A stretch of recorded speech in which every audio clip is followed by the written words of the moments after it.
அடேங்கப்பா! இவ்ளோ பெரிய வழுக்கு மரத்த நான் இதுவரை பார்த்ததே இல்லங்க. ஒரு அளவான மரம் இருந்து அதில ஏறுவாங்க. ஒரு 4, 5 இளைஞர்கள் ஏறி அத பிடிப்பாங்க. ஆனா எவ்ளோ பெரிய மரம் பாருங்க. அதுவும் எவ்வளோ தடிமனா இருக்கு. வழுக்கிட்டு வந்தா மேலருந்து எவ்வளோ தூரத்துக்கு கீழ வரணும்னு பாருங்களேன்.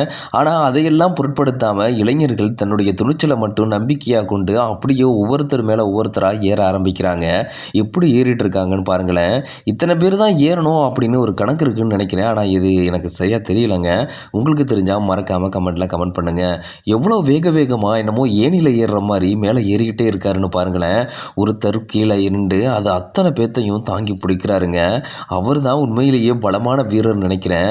ஆனா முன்னாடியே திட்டமிட்டுருவாங்க போல. இவர் தான் கீழ இருக்கணும், இவர் தான் மேல இருக்கணும். அப்பதான் வெயிட் தாங்க முடியும் அப்படின்னு சொல்லி சரியா திட்டமிட்டு வெயிட்டான ஆட்களை எல்லாம் கீழ நிப்பாட்டிட்டு ஒல்லியான ஆட்கள் எல்லாம் மேல ஏத்தி அனுப்புறாங்க.